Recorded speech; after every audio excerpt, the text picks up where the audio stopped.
Ternyata langkah PKS yang sudah saya kecam ini diikuti oleh semua partai, bahkan PDIP, Partai Demokrat, PSI juga melakukan hal yang sama. Golkar, yang lain melakukan hal yang sama.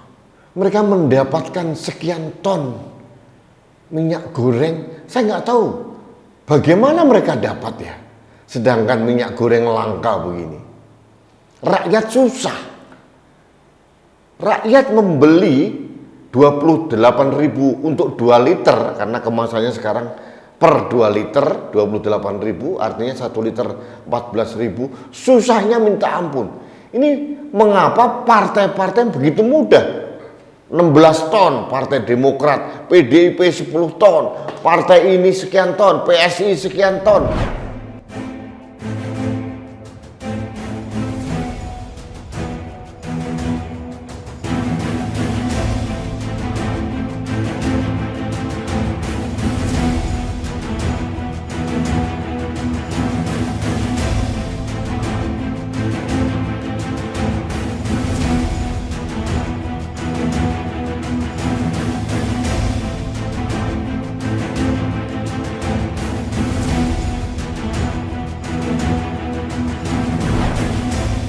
Halo, sahabat Indonesia, kita bertemu lagi dalam Opini Rudi akhir pekan. Sahabat Indonesia, kemarin saya mengkritisi pemerintah, khususnya Kementerian Perdagangan, terkait dengan lambannya pemerintah dalam menangani kelangkaan minyak goreng.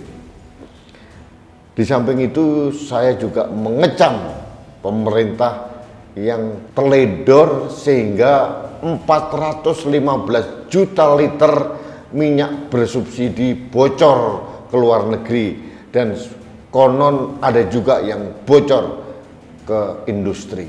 Ini bagi saya sangat-sangat memalukan. Pemerintah seolah-olah tidak tanggap atau melakukan reaksi cepat atas terjadinya krisis minyak goreng. Nah, kemarin juga saya mengatakan dengan keras bahwa ini menurut analisis saya tidak mungkin dilakukan secara spartan atau spontan. Saya menduga ada grand design yang dilakukan oleh mastermind atau kelompok tertentu untuk mengacaukan tata niaga minyak goreng ini. Tujuannya hanya satu, menggoyang dan mensabotase pemerintahan Presiden Jokowi. Ini bagi saya sangat-sangat mengenaskan. Siapapun boleh mengkritisi pemerintah, termasuk saya juga sering mengkritisi.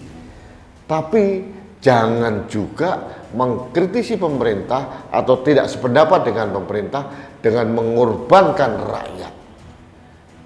Karena kita tahu kebutuhan minyak goreng itu sudah menjadi kebutuhan yang esensial, kebutuhan dasar bagi ibu-ibu rumah tangga, keluarga, maupun UMKM. Nah, belum reda kekecewaan dan kegeraman saya, ternyata saya juga dipameri pencitraan yang tidak pada tempatnya. Oleh siapa? Oleh partai-partai. Awalnya partai PKS. Saya tidak tahu dari mana dia dapat sehingga mereknya diganti dengan minyak goreng jujur. Ternyata langkah PKS yang sudah saya kecam ini diikuti oleh semua partai, bahkan PDIP, Partai Demokrat, PSI juga melakukan hal yang sama. Golkar, yang lain melakukan hal yang sama. Mereka mendapatkan sekian ton minyak goreng. Saya nggak tahu bagaimana mereka dapat ya. Sedangkan minyak goreng langka begini. Rakyat susah. Rakyat membeli 28.000 untuk 2 liter karena kemasannya sekarang per 2 liter 28.000, artinya 1 liter 14.000. Susahnya minta ampun. Ini mengapa partai-partai begitu mudah? 16 ton, Partai Demokrat, PDIP 10 ton, partai ini sekian ton, PSI sekian ton. Artinya ada yang salah di tata niaga ini. Saya mohon kepada pemerintah, Kementerian Perdagangan dan Satgas Pangan Mabes Polri untuk menertibkan ini.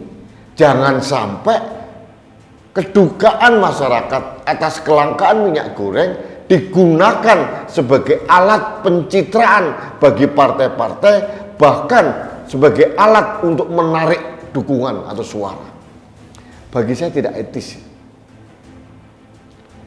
Partai-partai hanya hadir pada saat dia membutuhkan suara, dan ini mereka berselancar di atas kedukaan masyarakat atas kelangkaan minyak goreng. Bagi saya, bersyukur kalau dalam hal ini saya tidak masuk dalam partai manapun. Malu kalau saya jadi kader partai. PSI yang teriak-teriak tentang apapun ternyata melakukan hal yang sama. PDIP, Demokrat, Golkar, PKS sudah pasti. Yang lain-lain sama. Mengapa ya? Mengapa partai-partai ini tidak menghimpun kekuatan, membuat pressure group untuk pemerintah agar tata niaga minyak goreng ini dinormalkan? Yang terjadi bahkan mereka mengambil keuntungan dengan mengeruk sekian ton minyak goreng kemudian didistribusikan untuk rakyat. Iming-imingnya suara, sudah pasti pencitraan, semuanya pencitraan, termasuk partai-partai yang selama ini mengkritisi pemerintah, sama saja. Saya juga menyesalkan nih partai-partai pendukung pemerintah, PDIP, PSI, Golkar melakukan hal yang sama. Semuanya dihinggapi virus pragmatisme. Saya sekarang menggugat idealisme dari PSI yang selama ini berkoar-koar tentang idealisme bernegara dan berbangsa. Ternyata kalian sama saja. Mbok Yao partai-partai ini membuat pressure group kepada pemerintah, kepada Mabes Polri dan sebagainya untuk ditertibkan penimbunan-penimbunan, kemudian ditertibkan tata niaga sehingga kelangkaan minyak goreng ini cair adanya. Yang terjadi enggak dimanfaatkan untuk dukungan suara. Saya jujur malu melihat kelakuan partai-partai ini. Mohon maaf dengan segala hormat. Malu saya. Meskipun akhirnya minyak goreng ini jatuh juga ke rakyat, tapi caranya bukan begitu.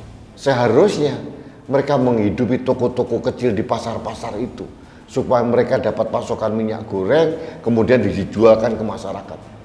Jangan mereka langsung menjual minyak goreng, bahkan ada yang mengkorting. Aduh, benar-benar memalukan kelakuan partai-partai ini.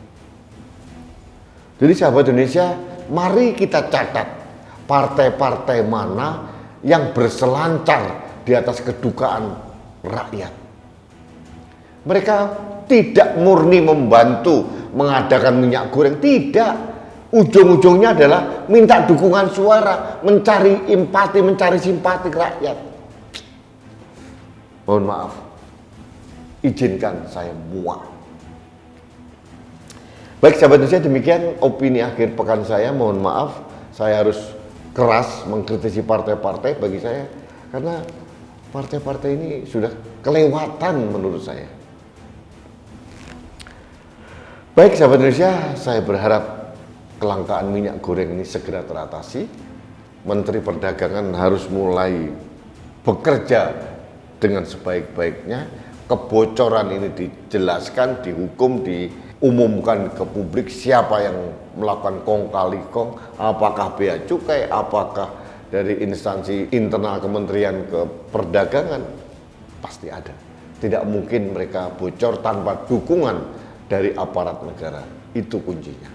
Baik, sahabat Indonesia, selamat berakhir pekan. Salam hormat saya untuk Anda dan sekeluarga. Jangan lupa selalu taat protokol kesehatan. Terima kasih. Salam satu Indonesia, salam budaya Nusantara, salam toleransi, salam sehat untuk Indonesia. Saya Rudi SKP.